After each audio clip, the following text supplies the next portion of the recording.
এর ক্ষেত্রে দুটি বিষয় আমরা আপনাদের দৃষ্টি আকর্ষণ করব। বাংলাদেশ নির্বাচন কমিশন কর্তৃক 10 নভেম্বর 2025 তারিখে জারিকৃত নির্বাচনী আচরণ বিধিমালায় বিধি 2 এর বর্গীয় জ প্রার্থী হিসেবে অর্থাৎ সদস্য নির্বাচনের জন্য প্রার্থী হিসাবে প্রস্তাবিত কোনো ব্যক্তি, আপনার প্রস্তাব মতে তিনি এখন প্রার্থী হিসেবে পরিগণিত হবেন।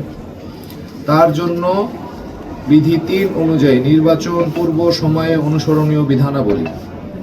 নির্বাচন পূর্ব সময়ে প্রত্যেক নিবন্ধিত রাজনৈতিক দল কিংবা তৎকর্তৃক মনোনীত প্রার্থী বা স্বতন্ত্র প্রার্থী কিংবা তাহাদের পক্ষে অন্য কোনো ব্যক্তি বা প্রযোজ্য ক্ষেত্রে সরকারি সুবিধাভোগী অতি গুরুত্বপূর্ণ কোনো ব্যক্তিকে এই বিধিমালার বিধি 4 হইতে 25 পর্যন্ত বিধানাবলী অনুসরণ করিতে হইবে। অর্থাৎ আপনারা স্বতন্ত্র হিসেবে মনোনয়নপত্র সংগ্রহ করলেও এই নির্বাচনী আচরণ বিধিমালা 4 থেকে 25 কিন্তু আপনাদের এখান থেকে সংগ্রহের পরবর্তী সময় থেকে আপনাদের উপরে প্রযোজ্য হবে। ঠিক আছে? যেই সব মেসেজ ইউটিউবে বা ফেসবুকে আসে তার আমরা আগামাতা পাই না। আমরা এটাও পাশাপাশি দেখছি বিভিন্ন বলছে আমরা 2-1টা আসনের জন্য আমরা জোট করব না। কাজী কোনটা সঠিক এখনো আমাদের কাছে নির্ধারিত হয় নাই। কাজী আমাদের সিদ্ধান্ত কে আসছে কে গেছে, আমরা জাতীয়তাবাদী দলের প্রার্থীর বাইরে আমরা কাউকে ভোট দেব না ইনশাআল্লাহ। জাতীয়তাবাদী দল এবং তার সহযোগী সংগঠনের বাইরে আমরা আজকে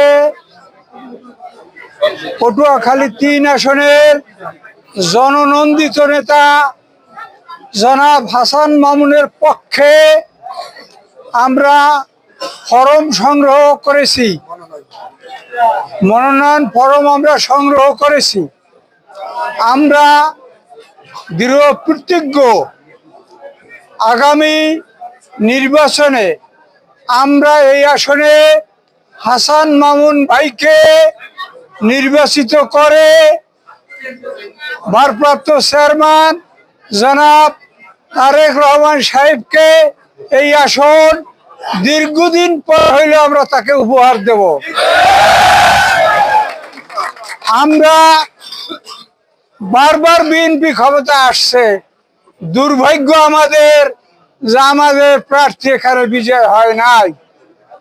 18-তে আমরা অবাঞ্ছিত ঘটনার মধ্যে পড়ে এই আসনে হাসান মামুনের নমিনেশন পাওয়ার কথা থাকলেও একটা অলৌকিক কারণ হয়ে গেল যে এখানে অন্য দলের প্রার্থী না আমরা নমিনেশন দেওয়া হয়েছে কেন্দ্র থেকে। আমরা তার পক্ষে কাজ করার চেষ্টা করছি কিন্তু আমরা ব্যর্থ হয়েছি। এরপর হইতে আজ পর্যন্ত আমরা গোলাম মোল্লা রনির চেহারা আমরা এই আসনে দেখি নাই। কাজেই আমরা দৃঢ় প্রতিজ্ঞ যে আমরা দলীয় প্রার্থীর বাইরে আমরা কাউকেই পটুয়াখালী 3 আসনে গলাচিবাং 10 মিনার জনসাধারণ বিএনপির নেতা কর্মীরা মেনে নেবে না। যার কারণে আমরা প্রস্তুতি নিতেছি আমাদের এই প্রার্থী হাসান মামুন ভাইকে জয়ের জন্য আমরা সকল নেতা কর্মী সর্বাত্মক ত্যাগ স্বীকার করব ইনশাআল্লাহ ইনশাআল্লাহ। কাজেই আমরা ঐক্যবদ্ধভাবে কোনো বিভেদ সৃষ্টি না করে ভুল বুঝাবুঝি যেন আমাদের মধ্যে না হয়, আমরা এই আসনে হাসান মামুন ভাইকে বিজয় করে আমরা ঘরে ফিরবো ইনশাআল্লাহ। আপনাদের এই কষ্ট করে আসছেন, আপনাদের সাথে আবার দেখা হবে।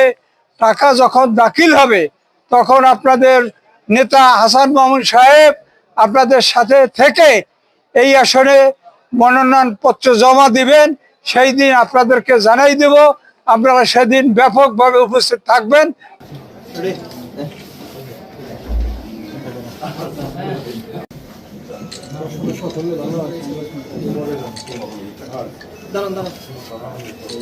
রেডি